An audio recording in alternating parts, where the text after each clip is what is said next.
DraftSociety.com presents a Premier League Draft Fantasy Podcast. Welcome to the Key Pass Collective, your exclusive source for the information, analysis, and advice you need to dominate your fantasy leagues. Come on in. We've been expecting you.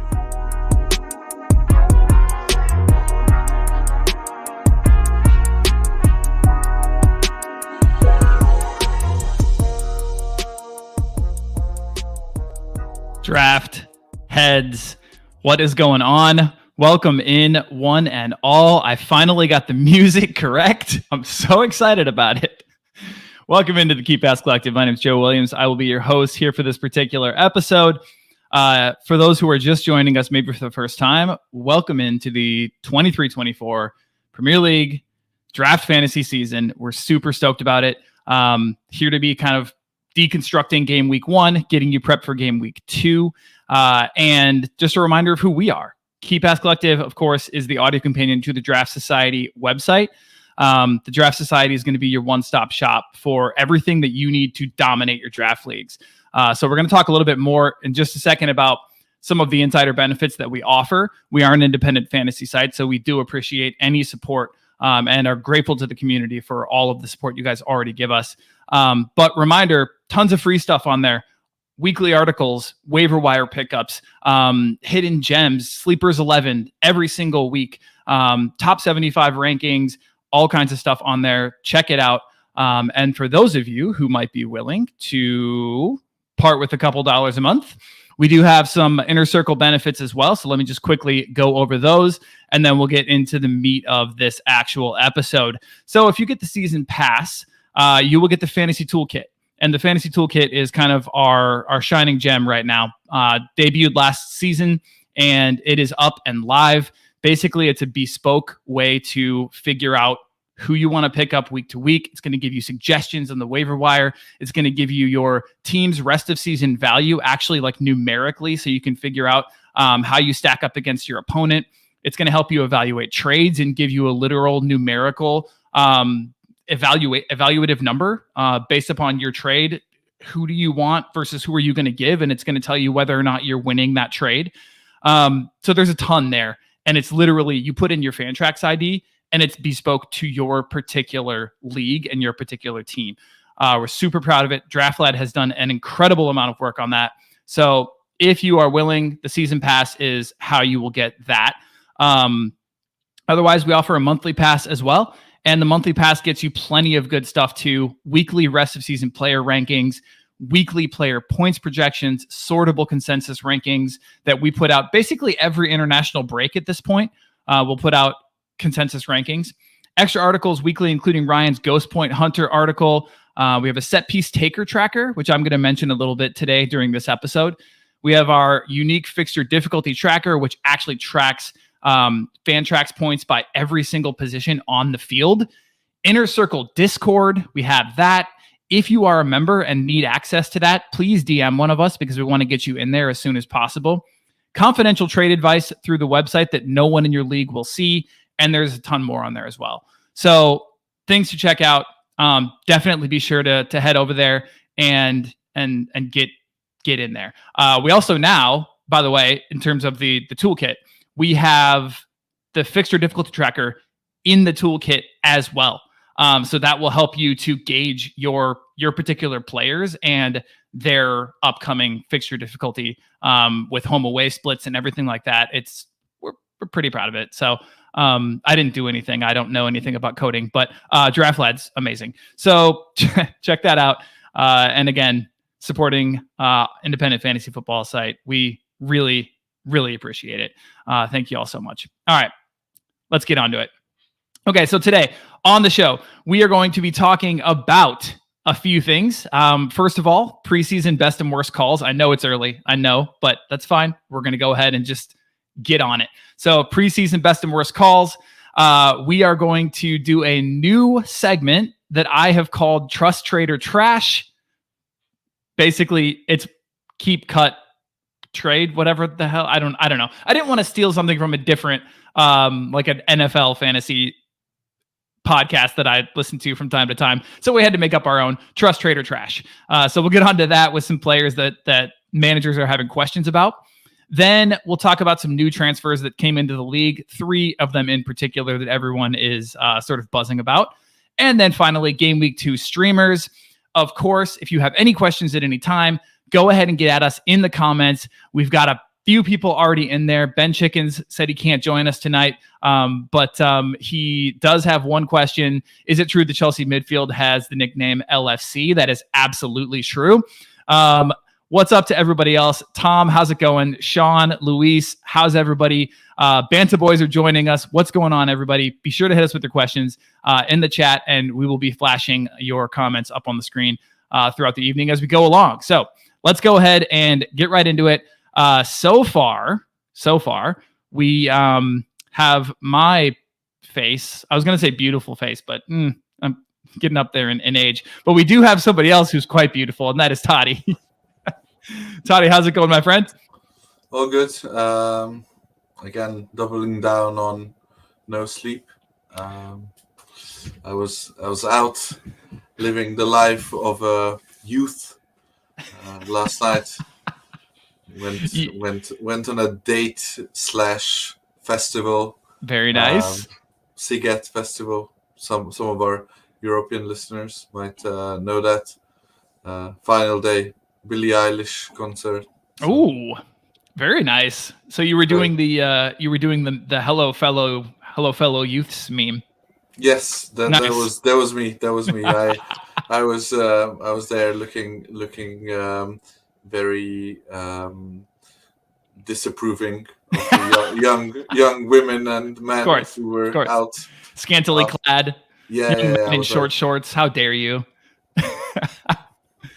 Nice. Speaking of scantily clad, Ryan, how are you, my friend? A little under the weather, but all right. Sorry to hear it, man. Sorry to hear it. How was your game week 1?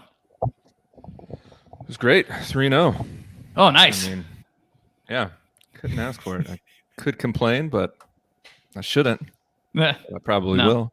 You probably shouldn't. Yeah, but hey, that's kind of part of the reason why we're here. All right, guys, since I have you, the first question is this. I know it's early doors, but what has been your best and worst preseason call or draft ranking so far? Does anybody want to kick us off? I know this is knee-jerk. This is total knee-jerk, and it's probably complete and utter bullshit, but we're still going to do it anyway.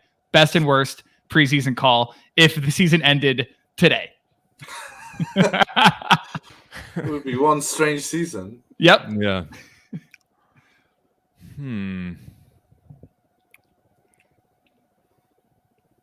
I'll take this. My boy Miloš with 7.75 with a goal. That's your conceded. best call. I mean, that was my most least consensus-y call. Yeah. Totti, I would also say that Come on. your take on Soboslai was probably the closest to reality. I think once he actually beds into the team and once we have a, fingers crossed, a defensive midfielder where he can push up a little bit more, I think he's going to be really promising for fantasy. We do now. At least we are close to having one. Is that the Japanese lad? I've never even heard of him. Yeah. Okay. All right. I'll take your word for it. I mean, he's a CDM. Do you have a worst call? Probably the KDB top 5 one. Oof. But that's all of ours. So That's on all of us except for Genie. yeah. Also, shout out to Genie preseason calls so far. The guy's doing pretty well. You gotta say. Yep. Yeah. He's dipped into the lucky pool there. Yeah. What does he have in his corner currently? Ryan Giles was one of his guys for the last week. Aaron Wan-Bissaka, he called the start. KDB, Dwight McNeil, he had a lot lower than the rest of us. Nothing's changed though. Right? Yeah, but yeah. I was just thinking. So I got March in, I think, every one of my leagues late third, which I find absurd. I know that there were some injury issues, and we all kind of said that we should fade Brighton assets, but I think it got way too extreme to the point where March was going in the early mocks like late first, early second, which I found absurd. But going to the late third is the other extreme. So I loved getting him late in all of my leagues. I got Madison in 2 leagues at 9 and 10, and he looks like a top 5 player and no Europe, controlling the Spurs attack. That looks like a really good one. Nunez, I was able to get him in 1 league. I tried to keep that fairly close to the chest, but word got out. You did. You and I talked about it, which is why I have him in 1. Yeah, same as me. I think I told somebody and they got him in my main league, and then the other one I set my alarm and didn't wake up.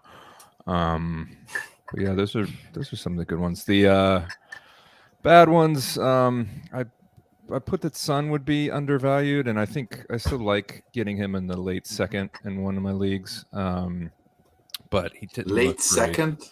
Yeah, that's pretty good.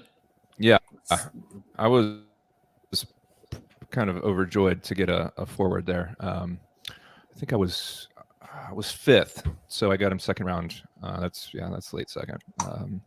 He didn't look great, but he didn't look good. We'll get to. Yeah.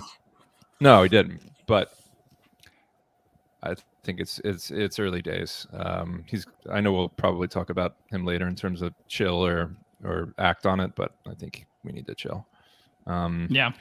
Yeah, jury's out on my Darwizzy pick. We'll see. It wasn't great seeing him on the bench, but he's got to get a look in over Jota, for Christ's sake. We will be talking about Liverpool forwards very briefly in an aforementioned segment that's upcoming. So yeah, we'll definitely get into that. Let's see. I'm liking my Phil Foden lowest ranking of anybody. Well, liking that so far. Not now. So far. Yeah. For the first 12 minutes or 13 on whenever KDB went off. Yeah. You were good there. I was feeling pretty good. Yeah. I don't know. I'm still Alvarez in the 4th pick. I'm very happy about as well. Yeah, that's solid. And I will say my only other one I think that I'm feeling good about is Gavin and I were tied for the highest ranking of Alexander Isak at 19. And I think that's going to pay off big dividends. Yeah, one of my in my home league, one of the guys took him in round 1, and everyone was like, "Ooh, what's happening?" But he then ended up taking Jesus in round 2, which is a decent 1-2. Oh, I love that. So yeah, could have been the other way around, and we would have no complaints. Yeah, I like it. All right. Anything else? We probably don't need to dwell on that, do we? Because there's going to be far more time to react to our preseason rankings when it's not right after the first game week. So let's move right along. All right. New transfers, boys. Let me go ahead and make this bigger on the screen. New transfers. So there's 3 of them that most people are talking about right now, at least ones that are not, inter-league. So obviously we're not talking here about like Olise. We're talking about transfers that have come in and have hit the waiver wire. People are bidding fab for them, all kinds of things. And we already have questions in the chat. People asking us about, what should I do? What should I bid on this player? Is this player going to be worth the X amount that I bid on him? So we will talk about those. Let's first talk about JWP, James Ward-Prowse, obviously transferring in to West Ham. Looking at his 22-23 stats, you have them on the screen currently. I will dictate for anybody listening on the audio version. So 426 fantasy points if you were going on Fantrax default scoring. 38 games started. Doesn't get a whole lot better than that. 11.2 points per start, 9.0 ghost points per start, which of course I'll remind people are points that are not reliant on goals, assists, or clean sheets. So 9.0 ghost points per start. And I thought a really telling stat for him was 94% set piece percentage on that team. So that I think is going to be interesting in terms of his value on his new team. Will that change? Will that not? How do we see that shaking out? So let's talk JWP first, guys. Does anyone want to dive in on, I think most people have probably already wavered him in. If they haven't, we saw a lot of people spend 100 or 100 plus even, like their full budget on JWP. So how do you feel about him as a fantasy asset at West Ham?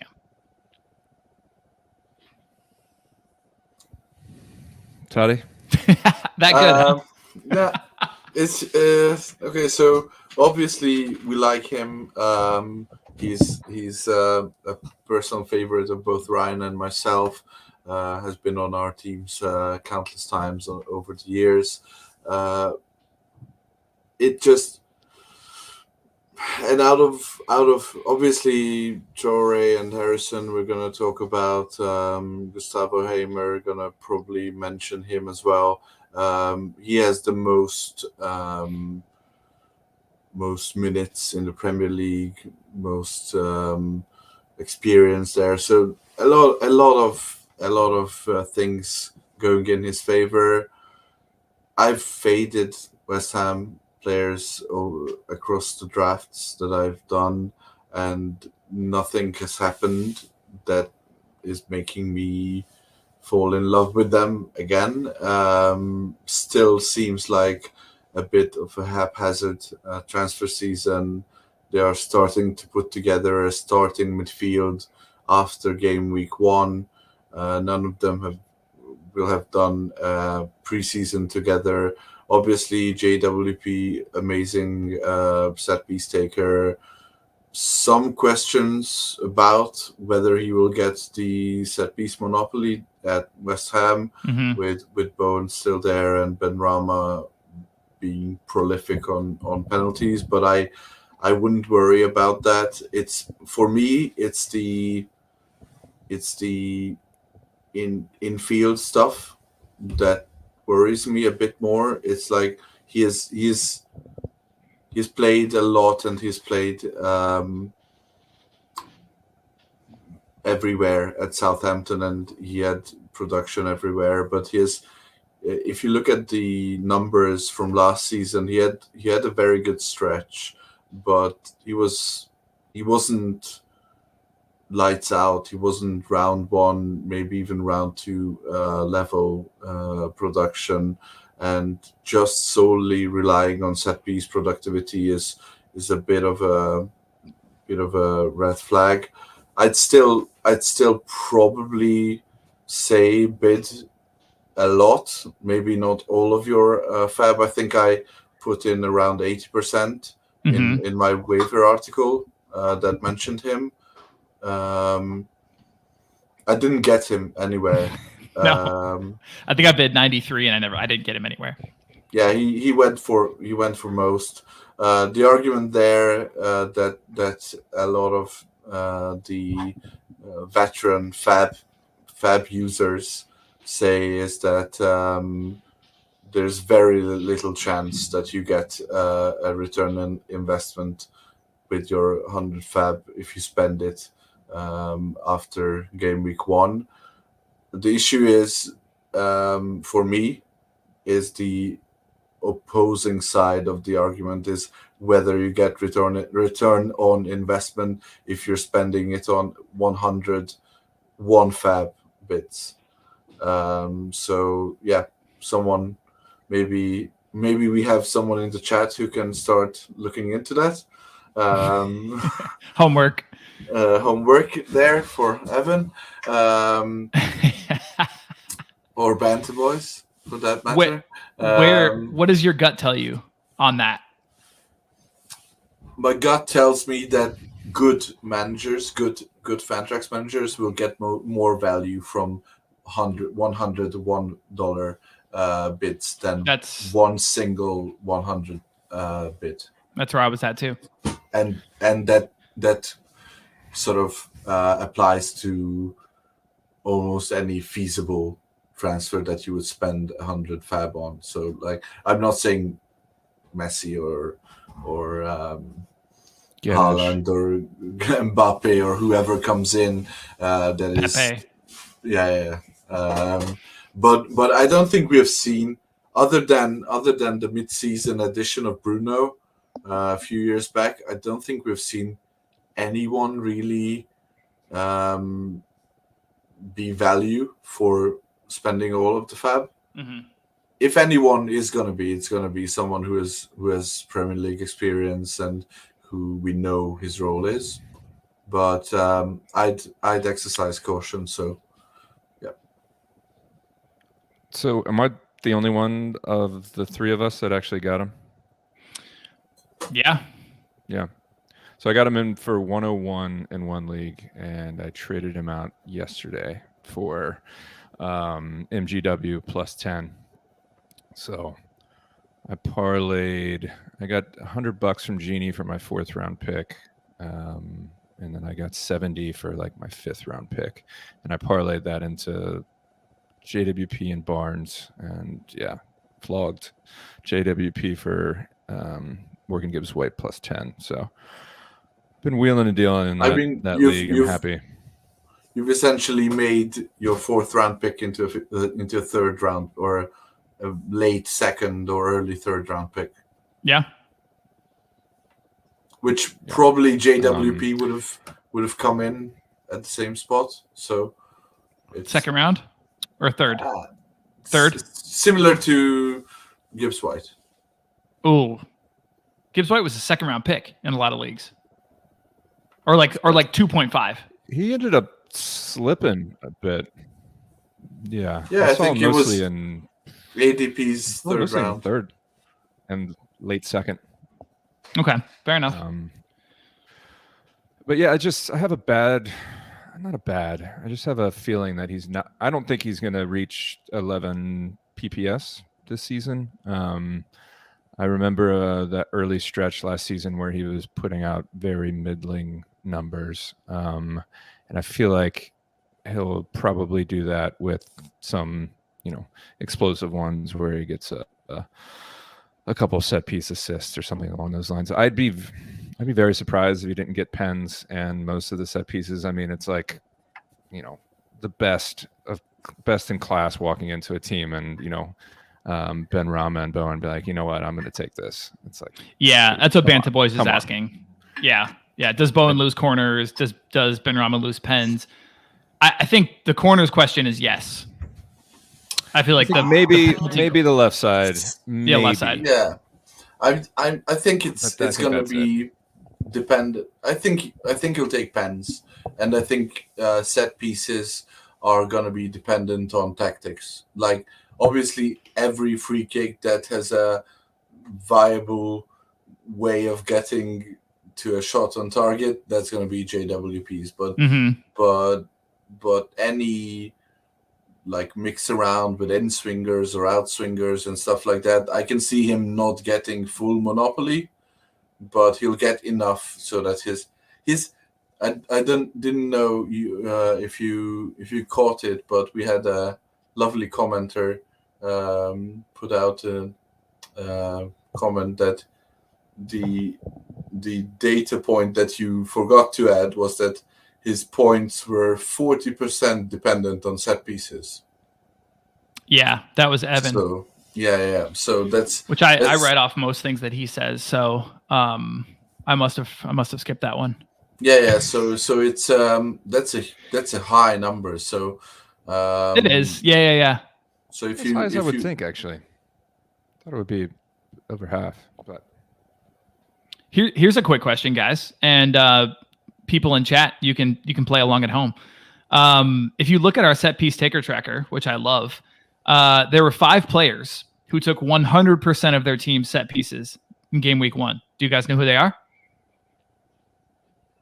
5 players who took 100% of their team set pieces. Giles? Nope. Giles was 88. Neto? Nope. Neto was 80. I would have guessed Neto. Come on. Enzo Fernandez? Enzo Fernandez is 71. Getting there. It's the other way we need to go. It's not low. This is embarrassing. Okay, Sean is going to help you with Gibbs White. Sean's going to help you with one of them. Trips. Yeah. Luis Gallego is going to help you with another one. Yeah. Yep, Gibbs White. Okay, you got 3 left. 3 left. Oh, Believe is going to help you with a third one. Yeah, I was getting there. Madison. Banta Boy says Norwood. He was 86%. It's Eze and Bowen. Bowen, yeah, that's Eze, yeah, of course. So there you go. okay. So yeah, Bowen, wow. Yeah, that's why I bring it up, because quite interesting, Matt. yes, he will still lose them. All right, so what does Paqueta's potential arrivederci? I think he's leaving. I think he's leaving. And so what does that mean then for JWP? I think he's taking that 8 role. Edson Alvarez is taking the 6 from Rice. And then they still need someone to take over Suchek's role. I mean, that sounds tasty as hell to me. I don't know why. Just because of the set pieces, you don't like him as much, Ryan? JW? Yeah. You just don't think he's going to be 11.2 like he was last year. Yeah, I think he's going to be reliable. He's going to be good. I think he's still worth 100. I wouldn't do a crazy trade to do over like 120 or 130 to get him. But he's about as reliable a fantasy asset as you can get for that type of money or waiver wire purchase. I think he'll be closer to maybe 9.5 PPS. I'd be very surprised if he replicated 11. Yeah. I like the comment you flashed up here, and that's the bottom line. If you drafted Buendia and KDB and the likes, you probably are overspending on a midfielder. And if you're going to overspend on a midfielder, you want that to be a midfielder who is PL proven and has a very good chance at set piece monopoly, or even just taking set pieces as a newcomer. So yeah, 100%. So, yeah. I love it. Yeah, shout out to Peltier who said that. As a KDB owner, he's going all in 101. Absolutely, do it. Is the question is it Peltier like Trippier or Peltier? And also Peltier, is that one of those things like, does that have roots in like early like English where it's like that was your job? So like you were like someone who collected pelts and you were a Peltier? Is that it's like a cobbler kind of like you would cobble? Anyway, all right. Figure that out offline. Yep. I'm going to spend some time on that this week. Really digging into that one. All right. Moving right along. Jack Harrison. This is actually just a loan, if I'm not mistaken, to Everton. His 22-23 numbers, 314 fantasy points, 34 games started, 9.0 points per start. So more like what you guys think JWP is going to be this year. 6.5 ghosts per start. So obviously pretty drastic difference from him and JWP. And also I will add, as somebody who rostered him last year, he has a tendency to kind of disappear in games now and again. 32% reliant on goals and assists and clean sheets, which actually isn't bad at all. So yeah, thoughts on Harrison as a fantasy asset? I passed on him. If he was healthy, it'd be a different story. I can't wait, a month and a half for Jack Harrison on Everton. So I passed on him. It'll be interesting to see what happens when everybody's healthy, because all of a sudden you kind of have a decent amount of wingers with Danjuma and McNeil and Harrison, and now that when they all get healthy. So I'll be curious to see how Dyche uses them. Also, Iwobi took 38% of their set pieces, and Garner took 46%. Yeah. So I can't imagine that McNeil and/or Harrison don't just immediately take all of those. Yeah, McNeil does, but I'm not sure about Harrison. I think Harrison is like your typical winger, Okay. who can have these amazing 20+ point games, but can have a stretch. I picked him up, or I drafted him in round 3 after or round 4. I'm not sure, after he had that great early first season with Leeds, and I remember I dropped him around November after a 7-8 match stretch that he just didn't offer anything. Yep. So yeah, he's gonna have to be someone you have to give a big leeway to when, like, not expect ghosts, essentially, I think. Which is why, Totti, I think you recommended using like no more than 30% of your fab budget. I think even less. Less than that? Yeah. Yeah, I got him for 0, and I'd probably drop him if I need the roster space. Wow. Like for 0, I think that's fine if you can keep him on until we get some better news at the end of the week on McNeil and his potential return. Then yeah, otherwise you haven't invested anything, so why not just keep him on? Yeah. Ryan, anything else on Harrison? No, he was available for free in one of my leagues too, and I still passed on him. So there you go. I think for what it's worth, but I think love Iwobi. Love him. Iwobi's awesome. Yeah. I think 14 and a half like clockwork. Just what a guy. What a fantasy asset. If everyone's healthy, and by everyone I mean everyone not named DCL, I think Danjuma is starting up front. He will be in and around the number 10 or an attacking number 8 role, and Harrison is on the right, and McNeil is on the left, with Doucouré and Onana in the more defensive roles in midfield in a 4-2-3-1-ish setup. I think that's the way they will set up. If for some reason they have DCL available for a few weeks, then Juma can play in the 10 role as well. Yeah, sure. All right, last but not least, Ryan, this used to be your boy from your second or third favorite team. It's hard to keep Villa and Wolves straight with you, but Adama Traore, obviously heading to Fulham. 22-23 was not his year. We'll just say that. 185 fantasy points, Fantrax default scoring, 12 games started, 9.1 points per start, 7.5 ghosts, only 23% reliant on goals, assists, and clean sheets, and that's what you love to see. But as far as Fulham goes, what are you expecting from him? Man, this was a really tough one. I didn't get him in any leagues. I didn't bid more than $1 on him in any league. I didn't know how to gauge his value, really. Yeah. And I didn't know what other people would do. I figured they would overspend, so I didn't even try. But the risk reward is there. So if you spent less than 15, I think that's fair play.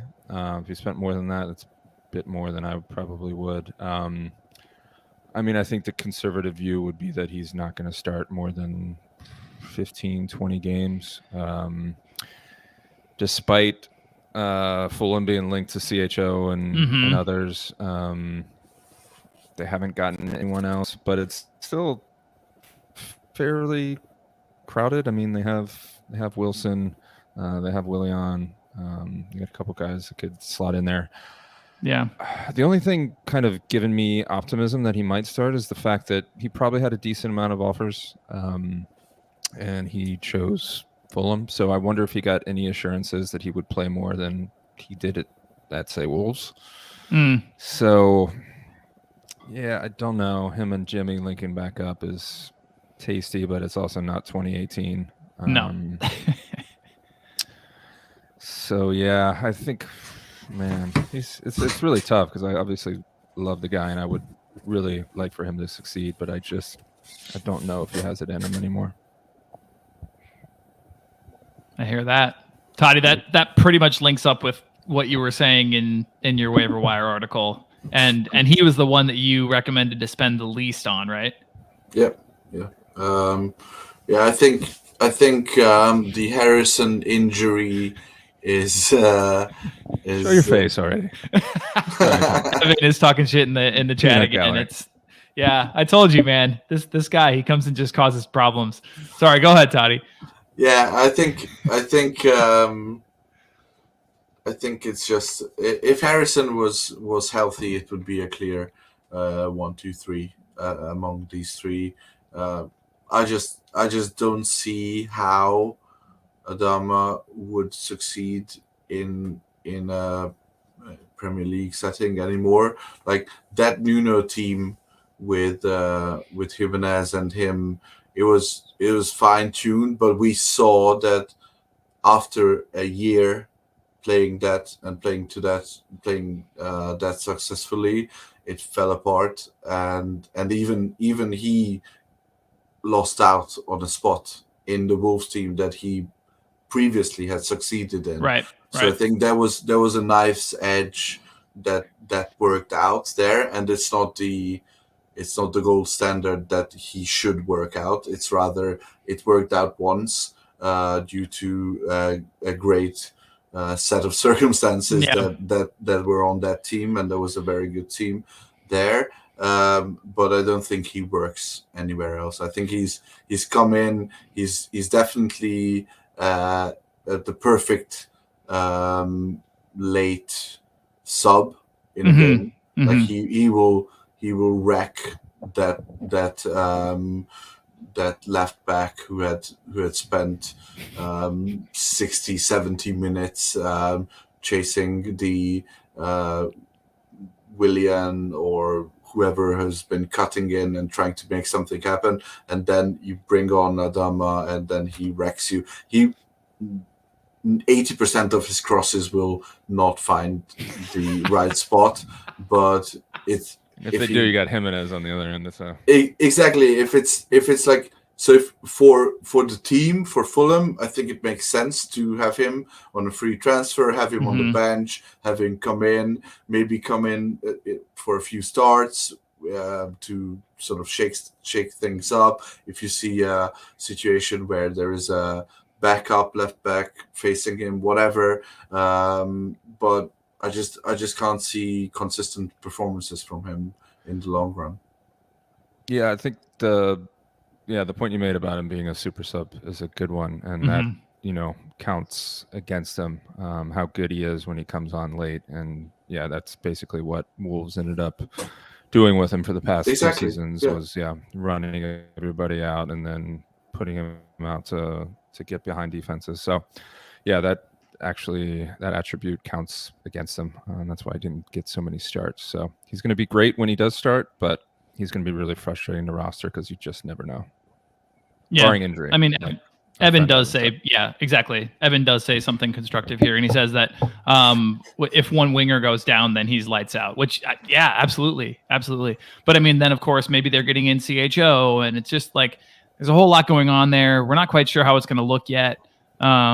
So we're a little bit skeptical, but at the same time, we love the guy. I mean, it's hard not to. So I think the thing that always strikes me about Adama is in his fantasy performances where he shines, it's usually at the expense of the rest of the team, which is really unfortunate for a player like that, right? Because it's like he's doing a lot on the ball, but then, like you mentioned, Totti, like not a lot is happening in terms of actual delivery on the attacking end. It's just him performing basically one-on-one. So yeah. And Pubs with a Hab mentions Willian might still leave, and that's very true. That's very true. So yeah. I think if Willian leaves, or if Mitrovic leaves and Willian leaves, or whoever, I think they need, like, I don't think Fulham can go into the season with Adama as a starter. I get it if someone gets injured October, November, whatever, you can pick him up and get you a lot of wins, but I'd still think that in tougher games it's going to be Reed coming in for the tactical and defensive side of his game to start, and then kill off the game with Adama as a super sub. Yeah, no, I can. Who knows? A lot can change still until the end of the window at Fulham. Completely agree. All right, there you go. Totti, did you want to mention your boy from Sheffield or any other transfers before we move on? He's just the fourth transfer who went on Tuesday waivers for most leagues who have that set up as it is. He came from Coventry, centre midfielder, decently exciting, good numbers in the championship, very good goals and assists. I think 9 goals, 11 assists or something like that last season for Coventry, who almost got promoted. If they were the ones who got promoted and him coming in, I think we would have had him as the top asset to target from Coventry. So you can get him for less than 10, probably in your home leagues. In your home leagues, free, I bet. You can get him after waivers for free. Yeah. And he will start most games. This is Gustavo Hamer, by the way. Gustavo Hamer. Yep. Cool. All right, boys, it's time. Let's go ahead and jump into Trust Trade or Trash. So we have quite the list here in front of us. And we're going to go through them one by one, but this is going to be fairly quick fire. So unless we need to spend some time on them, we're just going to boom, Trust Trade or Trash. Maybe one sentence, we move on. Unless, of course, we need to stop and pause for a moment, which is fine. Totally fine. But I know we tend to get long-winded, so let's just try. Let's try to do our best for... I mean, we have been talking for 42 minutes, and this is when we start the podcast. I mean, arguably, we've started the podcast by now, but... That's fair. All right. KDB, Trust Trade or Trash? Trade. Trash. You're going to drop him? I think you can get value for him. I think I would try to trade him, but I wouldn't be opposed to dropping him at some point. It's going to be so long, honestly. Trade him on name value at the very least.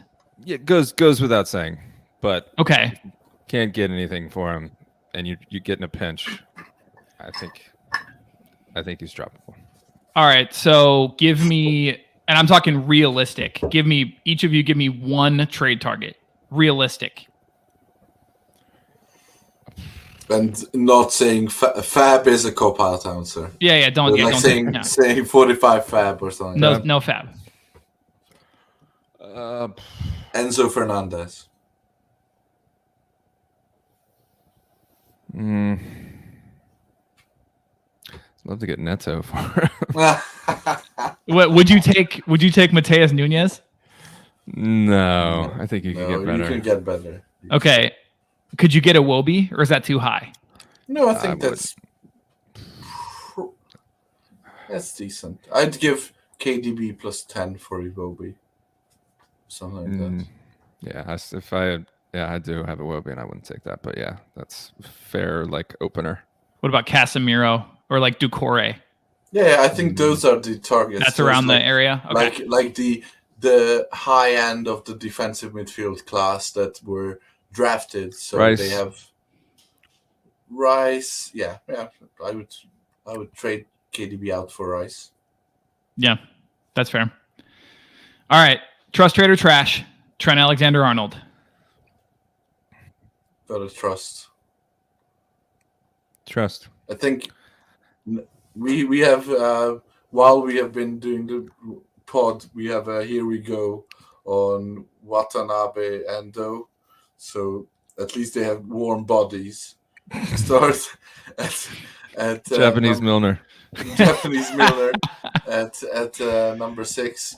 So yeah, I think Trent is you have to trust. I don't think you can trade him. Maybe Yeah, I'm with you. I'm with you completely. All right. The only trade I would be looking for is, so if you're looking at like you probably drafted him between 5 and 8. Yeah. And the only guys who you'd be considering is guys from 8 to 12 or something like that. Right. And the only guy who's interesting from there is Madison. Yeah. Mm-hmm. Who I would consider for Trent. Not just because his abject display fantasy wise in the first game, but because we have seen what Madison is going to do at Spurs. Right. So you would not take Grealish. God, No, I like he's played one game against Chelsea in London without defensive midfielder. Oh, I totally agree. So there's nothing has changed from draft value. The only thing's changed is probably someone like Madison maybe getting in front of it. So I think had the season started today, Madison would have had a lower draft ADP than TA. So trading him out for Madison is a move that someone could make. Yeah. Cool. I will say that if he doesn't perform against Bournemouth at home this weekend, then his value will be after 2.5. He will be a buy low. Stinker at Bournemouth.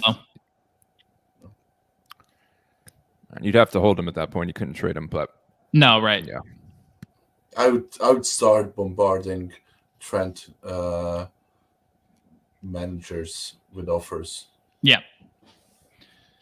Yeah. Banta Boys brings up a great point, which I said on Twitter when somebody asked about him, whether he was going to be a bust this year. And I said, let's relax a second. He basically put one on the plate for Salah, which was like a fingernail, fingernail offside. So would have ended up with 5 points. Right. Had that not been choked off. Right. Exactly. Ooh. Juicy. All right. Okay, what about Son? Trust, trade, or trash? Trust? Your lips to God's ears. I drafted him in a league, so I was lowest on him. I think you were out of the whole group, and still low on him. I think there will be a lot of experimenting up front. You had him at 18. Yeah, there will be a lot of experimenting up front with Kane gone, and he will not be the reliable fantasy asset that he had been. I'd still not probably wouldn't take 80 cents on the dollar for him if I drafted him. So gotta say trust there as well. And there will be a lot of goals to go around. So that sort of maybe offsets the chopping and sort of whatever while they find the way that they're gonna play. Yeah, I would say if you're worried about him, he's going against Man United this weekend, and if they play like they did against Wolves, they're going to be a sieve, and he should do well. So if you're worried about him, bank on a good performance this weekend, and then you can probably trade him out for better. That's fair. That's good. All right, the next three we should probably tackle together. So these are the Liverpool forwards, which I know were frustrating last match. Pardon me. Jota, Gakpo, Nunez. I don't know, guys. For me, nothing has changed on any of these players. The only issue there, or the only thing that needs flagging for me, is that if Gakpo starts in a midfield that does not have a defensive midfielder in it, so like the first game, I would be anxious starting him. Like I would probably start a high upside streamer instead of him if I knew that he was lining up in a midfield three, because the production and the closeness to goal wasn't there really. That you would have been maybe expecting him if he was starting at number 9. But other than that, nothing has changed. I would, depending on what you get for him, I wouldn't be opposed to trading out Jota and Gakpo. I don't like them as fantasy assets. I just don't think they score that well usually. And yeah, without a goal, they're pretty middling, as you saw from the Chelsea games. Plus, yeah, with the rotation, unless you cuff Jota with somebody else, I don't like rostering him. But you're saying, so as much as I love the name of the segment, so, and it's not gonna be a dig on that, but it really should have been trust, buy low. What? You're certainly not a poet, that's for sure. Yeah, Shakespeare. But trade. Ever heard of a thing called alliteration? I have. Okay, trust, trade in, trade out. I'm glad you're the English major, John. Oh, yeah. Lord. Okay, so that's for you to make the distinction. That's for you to make the distinction. Yeah. When I throw it over to you, that's when you say. Yeah. Okay. So Ryan, you've said that you. Totti as a podcast contributor, trust, trade, or trash. You said you would trade out Jota and Gakpo. That means after those performances, to me, and you should clarify to the 22 people listening live right now. Does that mean you would trade them out based on these performances for 80 cents on a dollar? Because you're not getting 100. Like, you're not getting 1-for-1. You're not getting players who you've drafted them next to.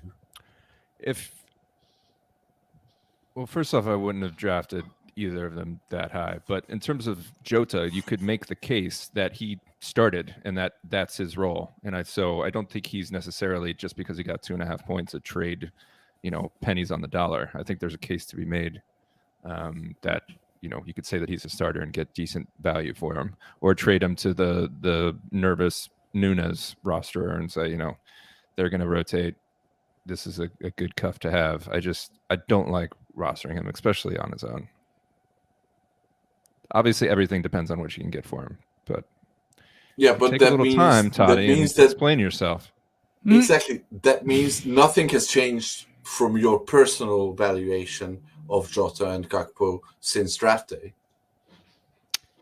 Yes. Okay. Telling somebody that rostered them what to do, I would say trade out. I don't roster any of them because my draft rankings were pretty clear in that I had these guys a lot lower than most people, except for Draft Lad, which if he's still lurking in the comments, he can no, I'm sure he left. Puff up his peacock flume at this point, but. He's done his trolling for today. Yes. He's like, mission accomplished, log off. I think QZ or Quizict, what he's saying in the chat is Quizict. Sure. Tell me how to pronounce that, brother. Anyway, what he's saying is what you guys are proving is that this is really unclear. And yes, anybody who was telling you that this wasn't going to be a rotation, Salah aside, in the beginning of the season, I don't know what they were smoking or inhaling. I mean, I don't. I think we should all ask Robbie, and he would say Nunez is nailed. Cusick. Thank you, Cusick. Appreciate it. I got the pronunciation.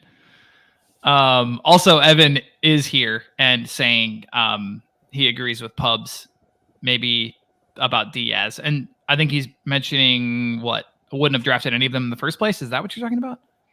Or this one, Gakpo will play the most games of the three, but will have the lowest PPS. Yeah, I think we kind of got there ourselves in our pre-draft thoughts, but I think they will still be decent value either for consistent starts on Gakpo or decent war with Jota and Nunez. I wouldn't panic on any of those. Let's see what happens when they get in some defensive midfield cover. And then also, as I've been saying the whole time, I think this team is going to absolutely punish some weak teams. And then they'll probably lose to some other weak teams. Exactly. Once Salah leaves to Saudi, then the picture will become Darwin's time to shine. Exactly. All right. Okay, trust trade or trash. Martin Odegaard. I faded him in all of my leagues. Same. Painfully, but yeah, I wasn't that surprised to see what he scored. Going to face a lot of low blocks this season, and yeah, if he's not, putting that threading that through ball or passing to shot happy Rice, I think he might struggle a little bit to score, especially as well as he did last season. I said, in my preview that scored 15 goals from like 9 XG. It's going to be really hard to replicate that. So I think you got to trust. I mean, trade value is nil right now. I expect for him to. I mean, I'm playing against him this weekend, so I mean, he'll probably drop a 20-30 spot, and then trade him high. So bank on that. But yeah, I think you got to trust him. But yeah, as I said, I wasn't that high on him, especially as a first round pick this season. I think if you can get a first round pick for him and repent. I think Joe and myself were on the same page as you were. If you can do a sideways. What do you think you can get from the first round? I mean, I'd take like Trippier for him. But would you take Son? Get him. I wouldn't, but you wouldn't take Son? No, I think he'll. If I really needed a forward, I would think about it, but. Would you take? Yeah, Trippier was the one who I'd take Grealish. Slid. I would take Grealish. That faded Grealish too. I'd take Grealish because he's probably like if we are talking game week 1 overreactions, which we are. Yeah.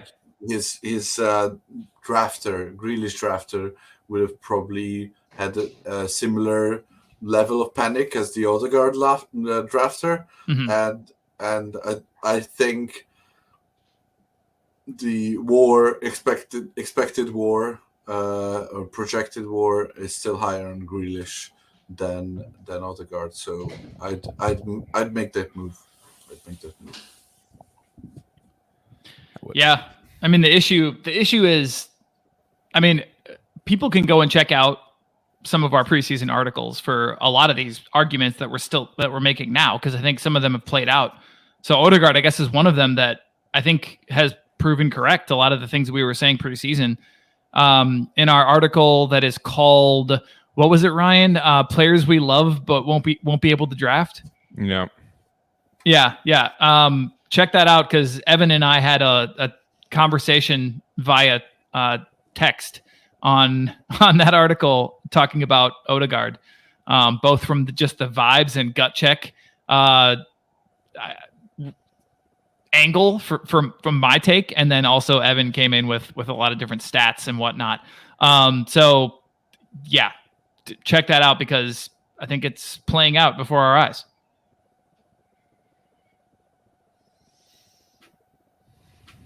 Okay, cool. We're good on that. All right, sweet. Moving on. Trust trade or trash? Totti, Noni Madueke. I'm gonna say trust because you can't trade. You can't trade him, and you. I mean, I think this is the same argument that we had pre-draft. So I think I want to say nothing has changed. Obviously, the Olise signing, if that happens, I don't know if that's on a here we go stage yet. But if that happens in the long term, that hurts his value. But I still think that he will take the spot from Sterling, and he will have decent value before we see Olise ever putting on a Chelsea shirt to start. So I think short term he still has value, and I think what my bottom line is, if he doesn't start at least one until the first international break and do something with that start, then I'm okay even dropping him during the international break, especially if Olise has signed by then. If Olise hasn't signed and he's started one with a semi-decent score, I'm still keeping up hope, because I wouldn't expect Sterling to have done much better in that stretch, and it's a straight fight for that right wing spot between Sterling and Madueke. So I think if Olise hasn't signed or didn't sign, then I think he will continue to have some value. That said, you'd probably be okay dropping him if these conditions weren't met. You can't trade him out right now. You're not getting anything in return. So if you can hold, which you probably are able to, because there are literally no forwards in the player pool. So I would trust for now and then fade if nothing happens until the international break. All right. Entertain me here.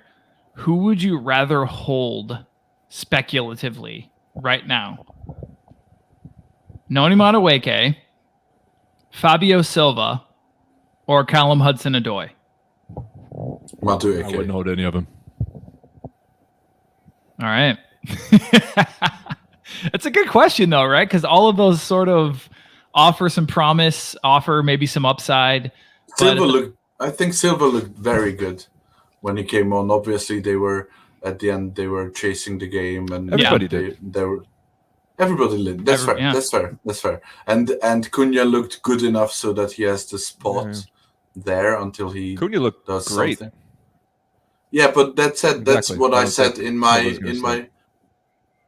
That's what I said in my waiver article. The only thing missing from Cunha was production. So if you see Cunha missing again and again, and you can see it, and Silva can get like a sub goal here, an assist there, then he will have a legitimate shot at the starting spot, because you can look great and then do nothing to get your team to win.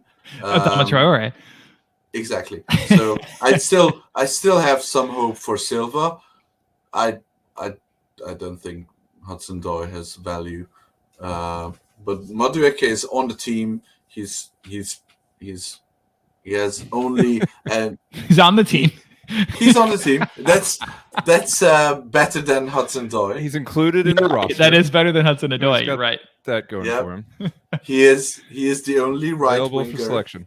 He's the only right winger that is originally a right winger on Chelsea. So we are talking short term. I think Madueke starts one of the next two. You're also overlooking the fact that Raheem Sterling unfortunately looked pretty decent. Like he did. It was sad for me, because as somebody who loves to hate him, being a Liverpool fan, and also the fact they were playing Liverpool, I don't know. I thought he did. I thought he linked up pretty well, but maybe that's just me. I also don't roster him anywhere, so I'm not I don't have a dog in the fight. Good on you. Good on you. Well, after last year, I was done. All right, guys. A couple of Fulham forwards. Let's talk Willian and Mitro. Trust, trade, or trash? Go ahead, Ryan. Should I add Hudson-Odoi to that? If you made the punt, banking on the fact that he would stay and start, I think you have to hold him until you get that dagger from Fabrizio that he's going to Saudi. Yep. So you're stuck with him for now. Because otherwise you have a potential league winner. Yeah. That's fair. If you had him drafted in like round 13, 14, whatever, then it's not a huge loss to your team if he goes. Between draft day and game week 1, or at the end of game week 1, there was a window to trade him out high because there was supposedly no offers. Yeah. He played in the preseason. He came on and looked decent, scored 6 points in like 20 minutes. So there was a short window to train him out. Probably not now, but yeah, gotta trust. Willian, I haven't changed my valuation of him since draft day, which was trash. Oh, really? So 1 point in 45 minutes for Willian. That's how that went down. And then Reed came on and scored 13 points. Which will never happen again. But that's just... consider me a BDCR hater because it was a strange game, to be fair. I've streamed him too many times. And two weird teams. Oh, yeah, Everton had like 2.39 XG with no goals. Wild. Yeah. Burnt Leno, baby. Wolves, let's go. Exactly. Yeah, so I wouldn't take too much away from that. I think I wouldn't trade out Willian based on that one performance. But then again, last time Willian had one performance, that was a very short window to trade him out at Arsenal after that 3-assist game. Oh, game week 1, and then he just... But he was great later then in the season. Like he had a great year. When? No, he had a great year at Chelsea. Then he went to Arsenal, played one game, had 3 assists in game week 1, and then against Fulham, against Fulham, and then literally did nothing. Wait, you're talking about Willian? Yes. He averaged 10. He averaged 10 points a game last year. He started 27 games. That was for Arsenal. I'm talking about having a good year and then reverting to the mean the next. Yeah. Exactly. I see. Okay, I got you. He was good last season. Yeah. Yeah. Okay. All right. I see what you're saying now. Got you. Okay. You have to hold him because, my question, I guess, is, are you waiting for one good performance and then try to trade him out?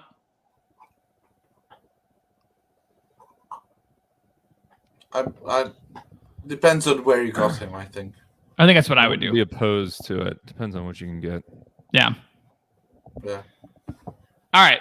Probably one of those guys who you want to include in a higher sort of higher value trade deal with more people involved, like 2 for 1. 2 for 1s or 3 for 2s or something like that. That he's a good forward piece that you can look at last season's numbers and make him out to be a reliable forward. If news comes in that he has committed, that said he's signed a new contract and then literally days after he was supposedly already agreeing to terms in Saudi Arabia. So I don't think there is any trust after that. But yeah, I'd probably try to trust. Yeah. That said, I read somewhere that the Saudi Arabian transfer window is longer than the Premier League one. I think that's Dear true. God. Yeah, I think that's true. Are you kidding me? I'm pretty sure that's true. I think I heard it was maybe the October, Transfer Window podcast or the Transfer Talk. Yeah. Dharma the Chef was talking about that. Yeah. It's going to be fun. It's going to be a never gonna nightmare. end. It's going to be a nightmare. Yeah. Okay, guys. So I'm just laughing at some of the comments in the chat. Tom Husband saying that Fulham is missing the 2 Brazilians in the midfield. And Banta Boy is pointing out that Paulinho is Portuguese, and he said it's the same place. So it's quite good. All right. Anyway, so Diogo Dalot, Totti, Ryan is taking a quick sabbatical, but Diogo Dalot didn't start. Obviously, Genie caught this one, called it correctly. I think a lot of people maybe misvalued this one or mislabeled this one. Thought that it was more nailed than it was. We're still dealing with the same thing we were at the end of last season. I don't think anything's changed. I think the reason why you drafted him ahead of AWB is his upside. Right. Because when he plays, he's much better at scoring than Wan-Bissaka. So you didn't expect him to be nailed. No. But you also didn't expect Wan-Bissaka to be the leading scorer in the entire league this last game week.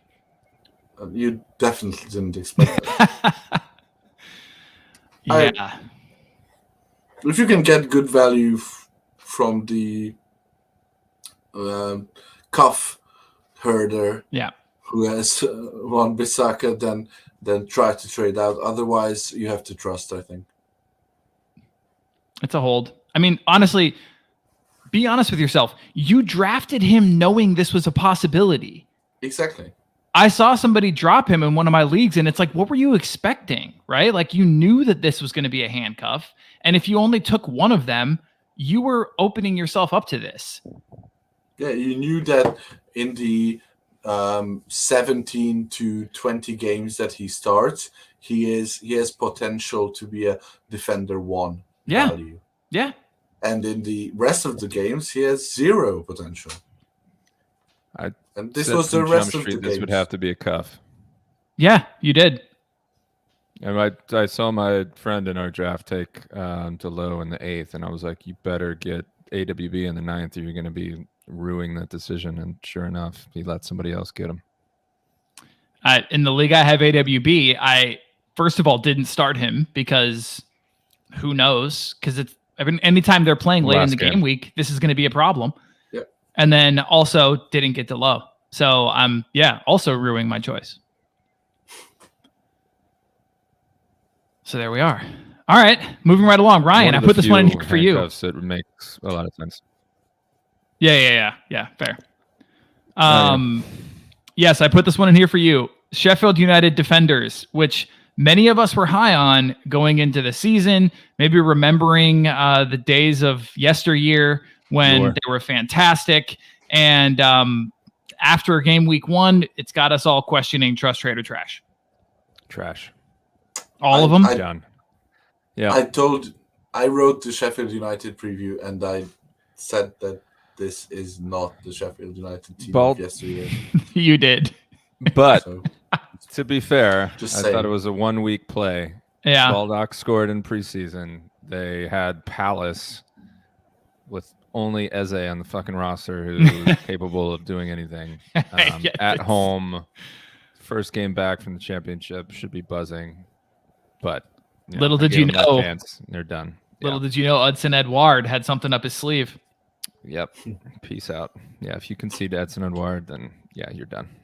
But okay, but I guess the foil to what you're saying, Ryan, is this week they play Forest. At Forest is a different proposition. That's True. a tough matchup. Yep. Forest are decent.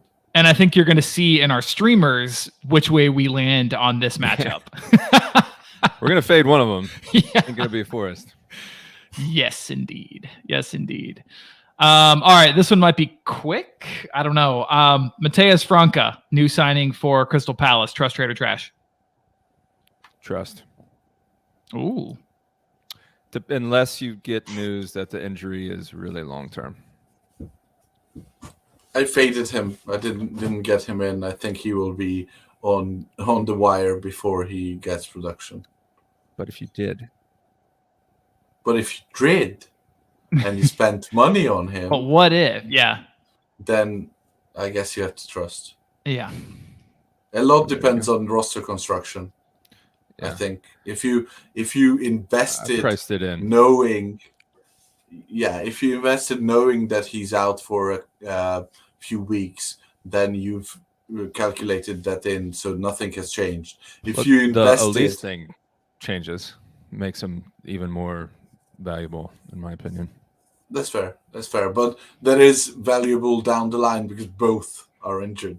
So yeah. No, I'm with you, Totti. I think like he's one of those you target after international break because he'll probably be dropped in most leagues. Yeah, I think so. Ryan, you look like you were gearing up. Not by the people that we advise to trust. Yeah, but you're the only one doing that right now. There are only 25 people listening. Well, if you're in the leagues with those folks, then he won't be on the wire. Yeah. All right. Speaking of minority opinions, Harvey Barnes, trust, trade, or trash? I want to trash him so bad, but I have him, and I need to get rid of him. You need to get rid of him? Yes. Why? Because I can't stand him. You're firmly in the trade camp, which I am too. Yes. Totti, give us the alternate opinion. You're clearly going to trust him. I'm clearly going to trust him. I think, like, I've anticipated Gordon being worse than he actually was, but I think Barnes did everything he could. Did you think Barnes was going to start Game Week 1? I did. I didn't. Oh. I didn't because Gordon had. I think he'd earned the chance to start, but I think at once the lineups came out, I think Barnes he couldn't have done much more than come on, assist, and score a goal. Could he?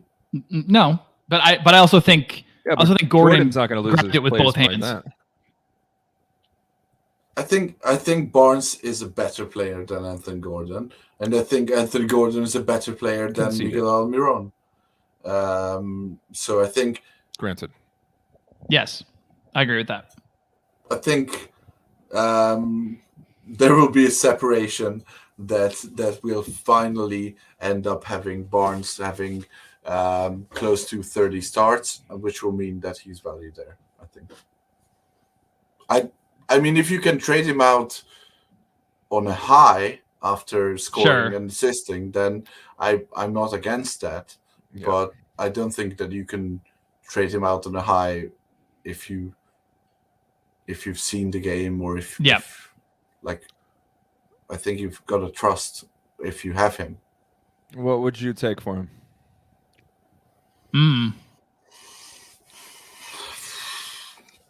Julian Alvarez? Oh, no shit.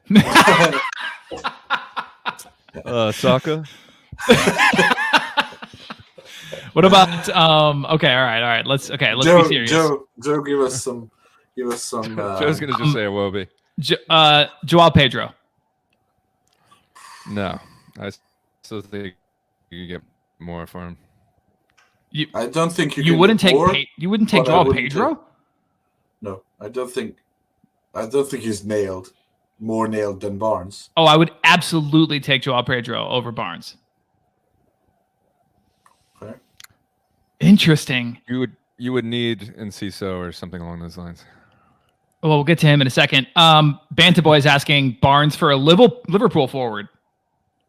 I'd still want the Liverpool forward. So you would take. I wouldn't take Jota or Gakpo for him. I'd take fucking Darwizzi in a heartbeat. Of course you would. I wouldn't take Jota for him. That's fair. I would take Gakpo or Nunes for him. Interesting. All right. So I'm guessing like Solanke's too low. Yeah. You would take Mbomo, right? Yeah, of course. Yeah. He was a full round, drafted a full round earlier than him. Yeah, but he's one of those in home leagues. People might have slept on him just a little bit. So I wonder if that's He something did you could, poorly, though, to be fair. Like he was Yeah, lucky to get that. 13 with a goal. Yeah, and that was a pen. Yeah. Yeah. I mean, if I'll, based on this interaction, I will try to trade in Mbomo, but I doubt I will be successful. Fair. All right. Pubs with that agrees with me. By the way, Pedro is so much better than Barnes. But I've already thought that it was you with a that's my burner. with a Yeah, burner. that's my Yeah. absolute. Yep. By the way,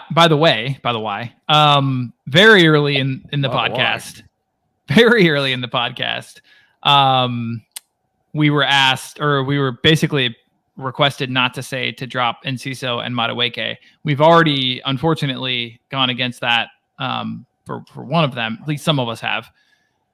Let's talk about Enciso. I know he's not on the list on the screen, but just quickly, because we had quite the text exchange about him today. I'm regretting drafting him where I did. Same. It's through no fault of anybody's own. It's not like I asked a trusted advisor and he told me to take him. So I mea culpa. But I think as we talked about, need to try to trade, I think, for someone like Pedro to have that cuff or just to hold. Because, I don't think he's droppable, and I don't think you'll get anything for him by himself unless you trade him to the Pedro roster. So Yep. I think you're in a holding pattern for now. I'm waiting for a down game from Pedro, and I'm trying to get him in. Is what I think I'm gonna do, and then drop one of my like McBurney or whatever, and just kind of overpay for Pedro a little bit, and then just bring him in and have him and Enciso together. I think shocking. I think I didn't expect Encisos to start, as I probably, other than Gross and Mitoma and Dunk, I didn't expect any of the Brighton players to start game week 1. Not that they would have played with 4 outfielders. But yeah, I think his upside is so huge, and his ability to play in the midfield as well as the forward positions makes him a perfect utility player. Yeah. He started 7 games. He has 7 PL starts to his name. We drafted him for the upside, not the minutes. That's a good point. And I think the upside question still is there, or nothing's changed. It's not like he lined up as a center defender or as a goalkeeper or whatever. He didn't start, but he will start games. And he, like, Brighton's, the trust from me comes from Brighton's club model. If you have an Enciso who has scored 2 amazing goals against big teams last season, 7 stars, there was some buzz around him being on the radar for City and stuff like that. You cannot, as a Brighton coach, you're not allowed not to give him starting minutes, because that kills the way that the club is set up. Like, if you're not playing Enciso, you're not going to get 50, 60 million for him at the end of the season. I like what you're saying. This is you're giving me a little bit of, like, you're heartening me here. This is helpful. Like I think he'll still be. Heartening's not going to give you any points over the next 3 weeks. I think you have to brace yourself for spot starts. Like, he will have 4 games where he starts, and then you'll be like, he's nailed, and then not start for another 3. But that's what happens. That's what we've been like last season when De Zerbi came in. Everyone was saying, "Ooh, he'll be rotation nightmare, worse than anyone else we've ever seen." And then he kind of settled on a starting 11 with some changes around there. But the signings they have made and the people they have brought up and the loanies that are back actually allows him to rotate the shit out of this team with similarly explosive players for all of the 5 or 6 attacking positions, meaning he can start Adingra in right wing, left wing. He can start Enciso up front as a shadow striker. He can start him at the attacking 8. He can start him at the 10. He can start him on either of the wings. It's going to be hell, but it's going to be amazing hell when it happens. So you're just going to have to move around your roster knowing that Brighton's going to be, or your Enciso or your whoever you drafted is going to be. I don't think, honestly, other than Mitoma to some extent, but other than Pascal Gross, I don't think anyone's nailed on that Brighton team. I think Mitoma and March are about as nailed as you can, if fit, and not, tactically rotated due to European games. I think we will see. I think we will see surprise drops and surprise rotations for Mitoma and March. Not for the next couple of weeks, though. Not until probably not. That's fair. That's fair. Not early doors. But I think we will see a start from Adingra for either one of them in the next 5 game weeks. Interesting. All right, cool. And I mean, I should take my own advice, right? Like Totti, I'm the worst at being patient. But I should take my own advice. I just yelled at people for questioning about a player you drafted knowing that they were going to be rotated. This is the exact same situation. Exactly. You drafted him in round 6 or 7 or whenever you drafted him for the amazing upside that he had. He featured in 20 games last season and only started 7 of them. Yeah. But those 7 were glorious, and you probably won your matchup because of him. Yeah, and you were mentioning, his big game performances, scored against, what was it, City, Arsenal, and Chelsea, right? Yeah. Yeah, good call. You got to just be patient with him. You got to just hold. If you're holding other players with less upside, then you got to at least just hold him. Yeah, you have Harrison on your roster. You have Franca, who has never played a minute in the PL. You're saying trust. Yeah. Then why not trust Enciso? What's changed? Nothing's changed. Fair enough. I just said you have to trust him, but I wish I would have taken someone else. Oh, same. That's all. I completely agree with you. And I hope he makes you eat your words. Well, I'll have him on my team. I hope so fucking too. I'm spiteful, but I'm not that spiteful. I'm not, self-loathing. Sanji says he's just glad that I called Chelsea a big game last season. I said big team, not necessarily a big game. Easy win, easy dub for Brighton. Even that is a bit of a stretch. Sanji, 20,000 man, there's a little square next to Ryan that would fit your face right there. So Sanji, I've designed this layout to fit 4 squares in it. So you are welcome anytime, please, to come on and share your Chelsea takes or any others for that matter. All right, boys, let's get on to the streamers for this week, and then we can get these people out of here. This has been fun, though. I'm having a good time. I feel like there's been a lot of good bants this time, and maybe even like the foundations of some bets upcoming, because we got to work on that. We're already 1 week in, and we don't have any bets yet. This is ridiculous. We have a few. Oh, do you? I have one with drafted thoughts. What is it? I think it's that the second best Man United right back will have a better WAR than Ben White. Oh my God. That is only 2 like uber stat heads would ever make that kind of like. Maybe it's points per start. Maybe I think it's WAR, but I'm not sure. But that's the bet. That's the one bet that is in the doc. That's amazing. So we need to do more. Yeah. All right, fair enough. Ryan, you don't have any yet? No, I don't think I do. I mean, Totti's obviously not going to take the Wolves relegation bet 13th anymore. I thought we were doing 13th. You're obviously not going to take the 13th bet anymore. I'll take that all day.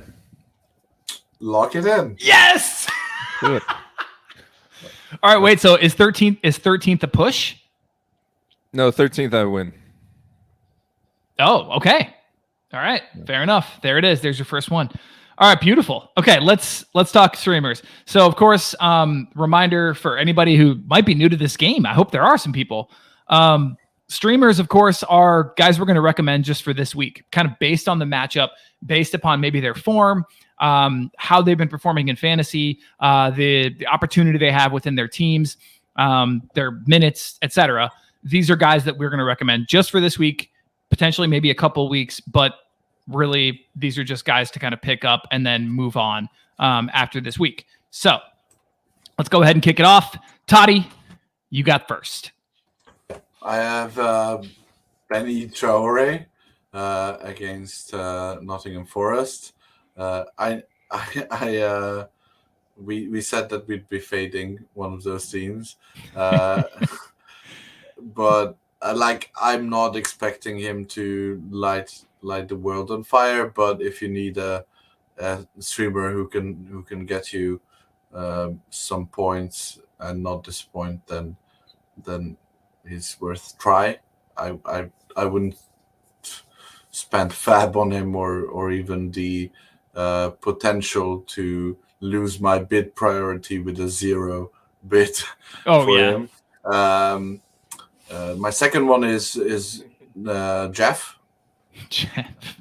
Jeff, yes.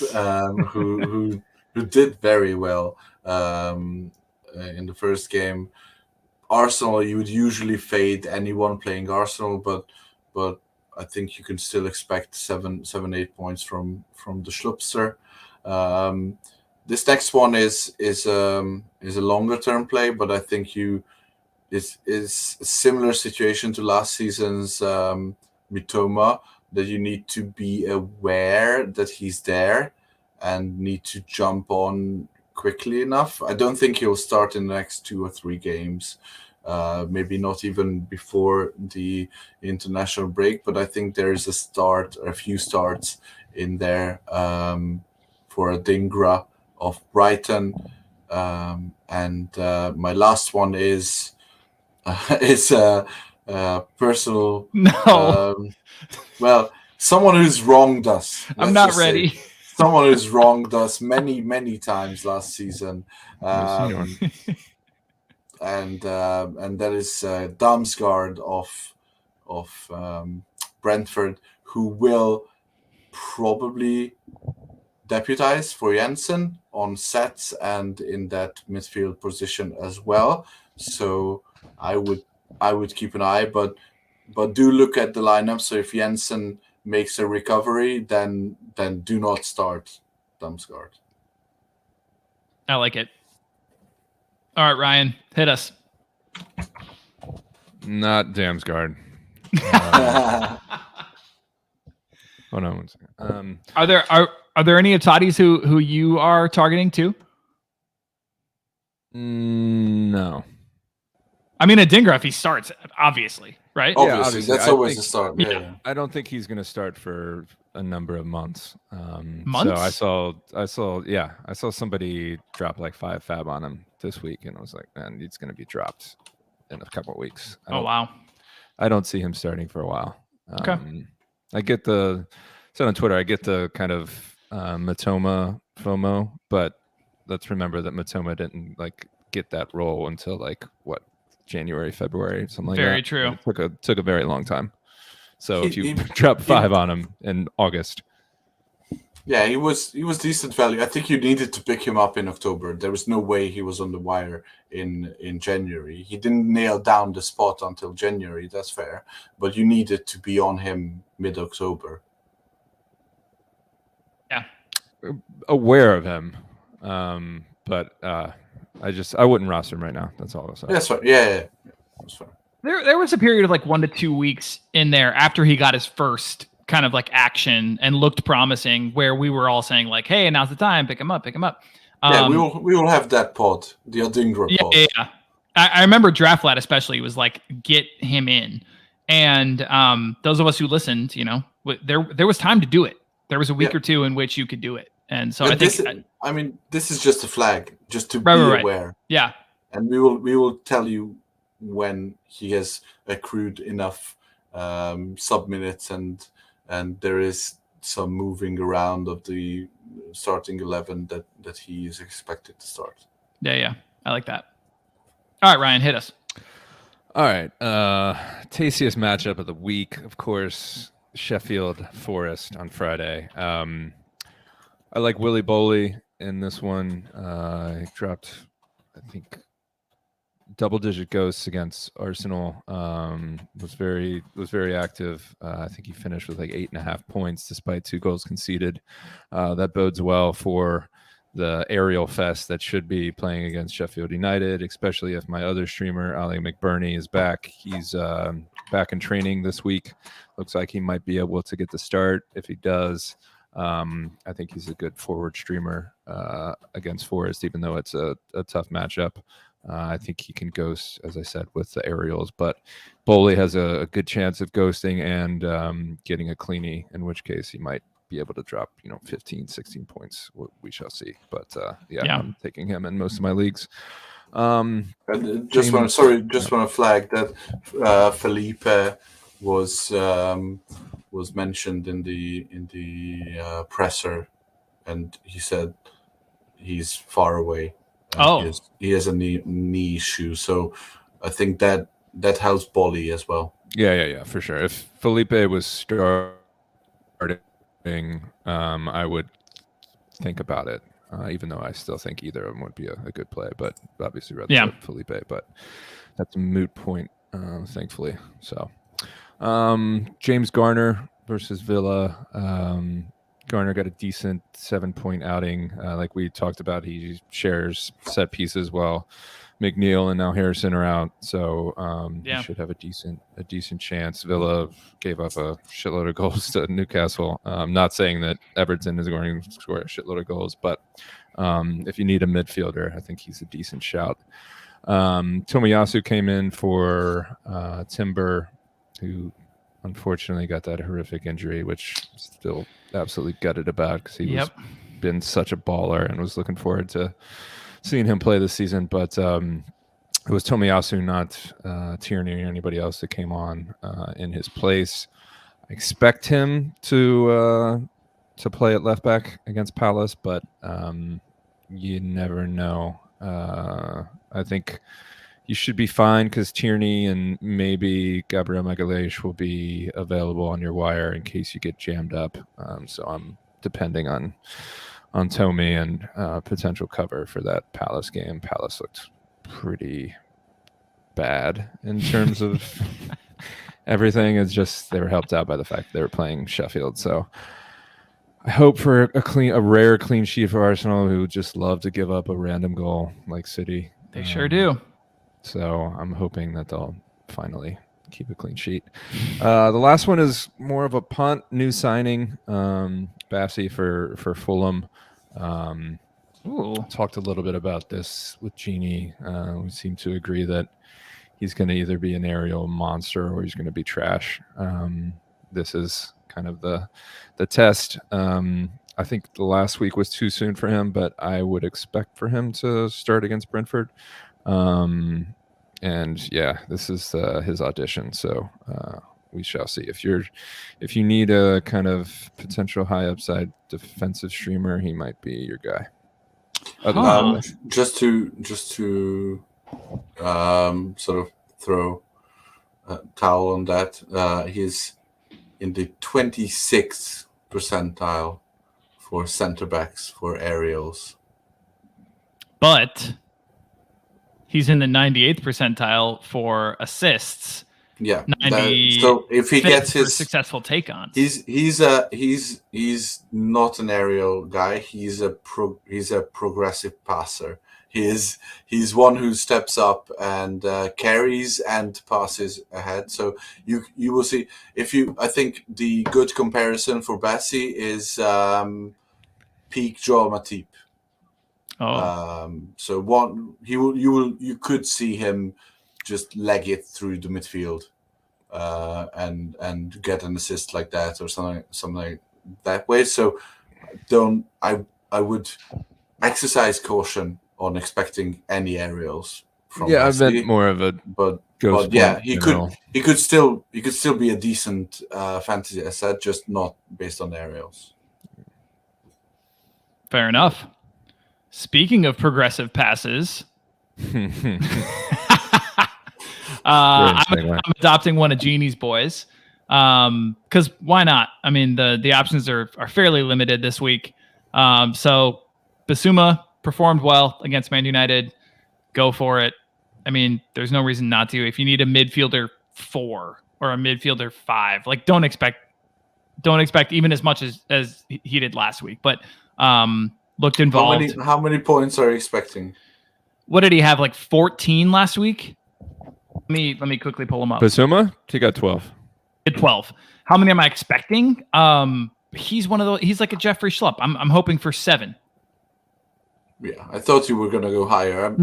I'm thinking 5 to 7. Yeah, I'm hoping for 7. Also, United looked pretty bad. That's so right. Yeah.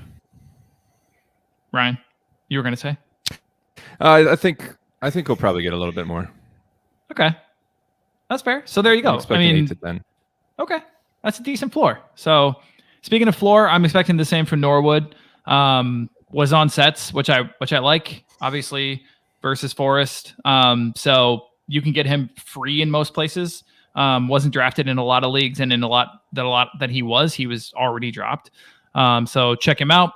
Ollie Norwood versus Forest. And then a couple of defenders for me, JP Van Heck versus Wolves. He looked pretty good last week. Wolves, I don't know. It remains to be seen, but they could put a couple away. I'm less skeptical than I was last year. I'll just say that. Less skeptical than I was last year. They look decent. Again, United looked like trash, but Wolves actually had some build-up play and actually had some ghost points, and they appeared to be actually creating, which, yeah, we're all surprised. We're all surprised, Ryan. We're all surprised. Anyway, Serge Aurier, Sheffield United versus Sheffield United. He's available in most leagues and has a history of being a ghost point guy. I know that was like 20 years ago, but at the same time, he was decent as a streamer last season. Yeah, for sure. Some games. And as Ryan already mentioned, Sheffield United are basically a factory for fantasy points for opposing defenders. So there you are. I had Van Heck in the streamer or the waivers article as well. You have to. I think we have to sort of flag that even though he played well, it's similar to the Colwell situation last season. So he played instead of Webster, who was injured, and Igor, the Brazilian, who is still getting used to the sunny seaside in England. So there is a chance that although he played well and I kept him, there is a chance that he doesn't start next week because Webster's back and he's the first choice. Definitely. And I mean, I like... You would drop him. You would drop him if he doesn't start, though. Absolutely. Yeah, for sure. As with any of our streamers, right? And that's why they're streamers. Nice. All right. Any last thoughts for the muchachos and muchachas? No. I wanna ask Ryan about his background. Genuinely, what's happening with Pepe? It looks like he's going to Besiktas. They're just trying to figure out if they're going to get a little money for him or if they'll have to just buy him off, basically. But he's gone. But Besiktas is my Turkish team, so if he was going to leave to a farmers league, that's probably the best bet. Oh, he's going to tear it up too. Oh man, they're going to love him. I saw Quaresma play in like his pomp at Besiktas, and fucking fans loved him. So Pepe's going to be a god over there. You're gonna have to keep us updated on his stat lines. Oh yeah, it's gonna be Cengiz Ünder versus Nicolas Pepe. Yes. Yeah, I have to get Draftiola to start up a Turkish Super League. Oh man. League. And to be honest, that's a matchup we all hope for in the Premier League, but never got it. Yeah. Yeah, sad but true. Ünder went to Fener, right? I think so. I don't think he's in Turkey, is he? Yeah, I thought he was still in. I thought he went to like Switzerland or some shit. No, he went. No, he played for Marseille last season or for last 2 seasons. Yeah, he's in Fener. He's in Fener. And Yeah. then went to Fener this season. Yeah, so it's gonna be the battle for the ages. Yeah, man. You got Icardi at Galatasaray. Yeah, I thought he was gone to Saudi. No, he's at Galatasaray. The 3 Musketeers. There it is. That's right. I love it. All right, listeners/viewers, you guys are fantastic, especially if you made it this far. You're amazing. Hit us up if you have any questions. Check out the Fantasy Toolkit. We're super proud of it. DraftSociety.com is where you need to go. Got everything for you. Check out our articles. Some of them already dropped. Some of them are still dropping. Get yourself ready for Game Week 2. Let's get you out there. Dominate. Thanks for listening. We'll talk to everyone soon. Good luck in Game Week 2. Cheers.